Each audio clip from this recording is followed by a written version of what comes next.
नमस्कार दोस्तों, स्वागत है आप सभी का हमारे YouTube PCP रीना चैनल पर। तो आज हम आपके लिए लेकर आए हैं बहुत ही इम्पोर्टेंट टॉपिक, बहुत ही आसान और सरल भाषा में मादा जनन तंत्र। ठीक है, रिप्रोडक्टिव सिस्टम।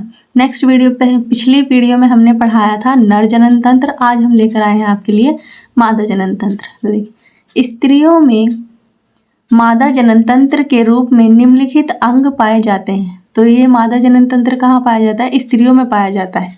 तो इसके मुख्य अंग होते हैं कौन कौन से हैं? हमारा अंडाशय है, अंडवाहिनी है, गर्भाशय, योनिक और कुछ सहायक ग्रंथियां भी होती हैं। ठीक है, ये हमारे क्या है? मुख्य अंग है जो इसमें भाग लेते हैं, हमें जनन करने में सहायता करते हैं।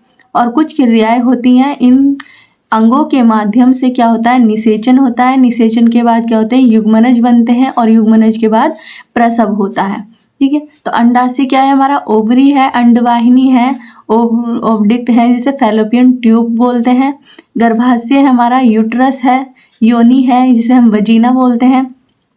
सहायक ग्रंथि है, एक्सेसरी ग्लैंड बोलते हैं जिसे हम। फिर इसके बाद जो प्रोसेस होता है निषेचन, फर्टिलाइजेशन होता है। फर्टिलाइजेशन के बाद जो अंडाणु और शुक्राणुओं का फिलोपियन ट्यूब में क्या होता है? फर्टिलाइजेशन होता है, जिससे क्या बनते हैं? युग्मनज बनते हैं जिसे हम जाइगोट कहते हैं। और उसके बाद प्रसव होता है जिसे हम चाइल्ड बर्थ कहते हैं। मतलब जो भी वो बन जाता है, पूरा भ्रूण का युग्मनज का भ्रूण बन जाता है और उससे क्या होता है? चाइल्ड बर्थ होता है, मतलब शिशु का जन्म होता है। तो देखिए दोस्तों, बात करते हैं हम अंडाशय की। अंडाशय, इनकी संख्या 2 होती है। अंडाशय क्या होता है? हमारा मादा जनन तंत्र में दोनों तरफ पाया जाता है। इनकी संख्या 2 होती है, तो दोनों तरफ पाया जाता है। लेकिन जो जनन होता है वो क्या होता है? अंडाशय के एक ही ओवरी में होता है, या तो दाईं साइड होगा या फिर बाईं तरफ होगा। ठीक है, तो या तो लेफ्ट में होगा या राइट में होगा, एक ही साइड होगा। ये उदर गुहा के नीचे श्रोणि भाग में स्थित होता है। इसमें मादा युग्मकों अर्थात अंडाणुओं का निर्माण होता है। तो अंडाशय में क्या होता है? अंडाणुओं का निर्माण होता है, साथ ही मादा हार्मोन्स का स्त्रावण भी होता है। साथ ही क्या होता है? इसमें कुछ हार्मोन्स होते हैं जो जनन करने में सहायता करते हैं, तो उनका भी निर्माण होता है अंडाणुओं के साथ साथ। मादा जनन तंत्र में भाग लेने वाले मुख्य हार्मोन्स निम्न हैं। तो जो मुख्य हार्मोन्स है जो जनन में सहायता करते हैं, तो वो क्या है? निम्नलिखित हैं। पहला है हमारा एस्ट्रोजन। यह द्वितीयक गौण लैंगिक लक्षण होता है। ये क्या होता है? द्वितीयक गौण लैंगिक लक्षण होता है जो जीव के यौनारंभ या यौन परिपक्वता में प्रवेश करने पर विकसित होता है। इस हार्मोन्स की वजह से ही क्या होता है? मनुष्य या जीव जंतु इस हार्मोन्स की मदद से क्या होते हैं? वो उनको वृद्धि होती है, उसमें वो क्या होते हैं? पूर्ण परिपक्व होते हैं, जनन के लिए तैयार होते हैं। इस वाले जब ये हार्मोन्स उत्पन्न होता है बॉडी में, तो वो क्या हो जाते हैं? पूरे परिपक्व हो जाते हैं, जनन के योग्य बन जाते हैं। दूसरा है हमारा प्रोजेस्टेरोन। यह भ्रूण को गर्भाशय से जोड़ता है। तो ये वाला हार्मोन्स क्या करता है? जो भ्रूण बनता है हमारा, उसको गर्भाशय से जोड़ता है। तीसरा है हमारा ऑक्सीटोसिन।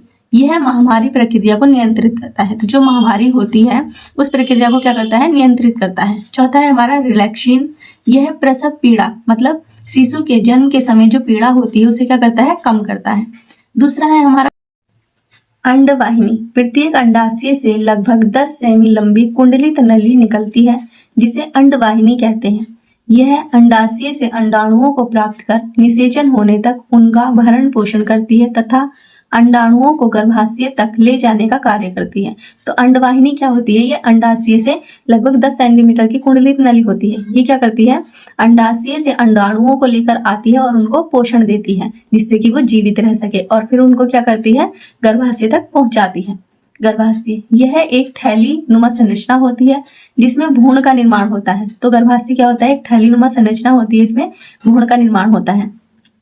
योनि, यह लगभग 7.5 से 10 सेमी लंबी थैली जैसी रचना है जो शुक्राणुओं को ग्रहण कर लेती है। इसके द्वारा शुक्राणु गर्भाशय तक पहुंचाते हैं और निषेचन की क्रिया करके भ्रूण का निर्माण होता है, फिर शिशु का निर्माण होता है। तो योनि क्या करती है? ये भी एक लंबी थैली जैसी संरचना होती है जो शुक्राणुओं को ग्रहण करती है और शुक्राणुओं को हमारे गर्भाशय तक पहुंचाने का कार्य करती है, जिससे क्या होता है, गर्भाशय में शुक्राणु और अंडाणुओं का क्या होता है, निषेचन होता है, फर्टिलाइजेशन होता है, जिससे भ्रूण का निर्माण होता है और वही भ्रूण ग्रोथ कर कर क्या करता है, शिशु का निर्माण करता है।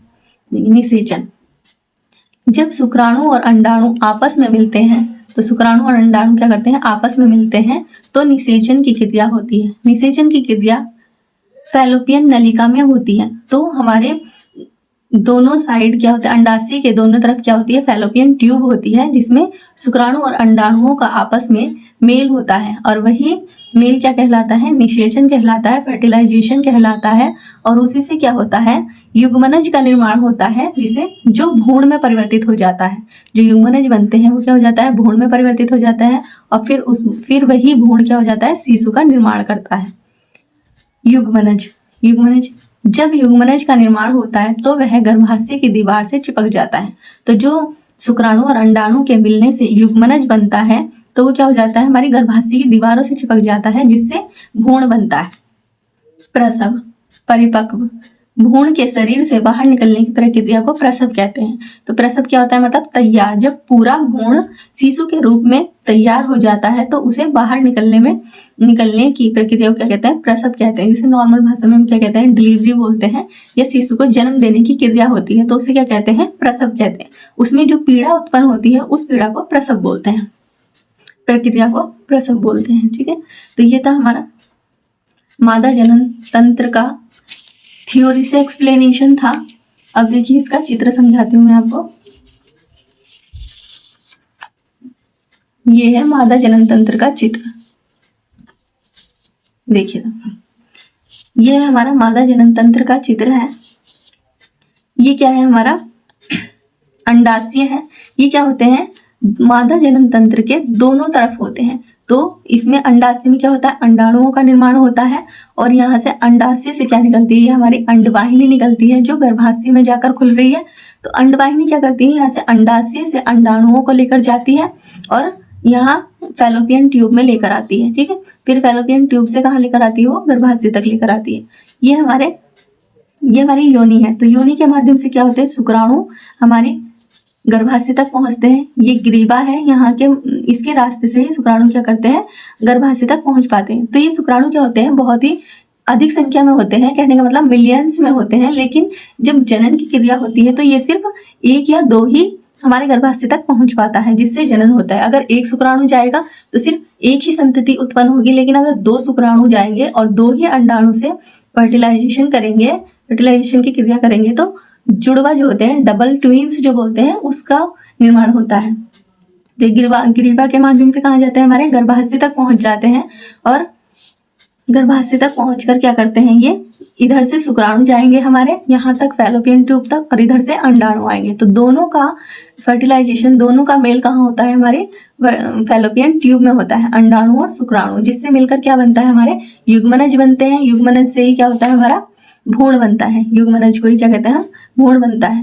ठीक है, तो यही बाद में भ्रूण क्या होता है, हमारी गर्भाशय की दीवारों से चिपक जाते हैं और यही क्या करते हैं, फिर बाद में शिशु का जन्म बन जाता है। इसी में क्या हो जाता है, हमारे शिशु का जन्म हो जाता है। ठीक है, तो ये था हमारा मादा जनन तंत्र। आई होप आपको समझ आया होगा। तो दोस्तों, अगर वीडियो पसंद आई है तो लाइक कीजिए, चैनल को सब्सक्राइब कीजिए। धन्यवाद।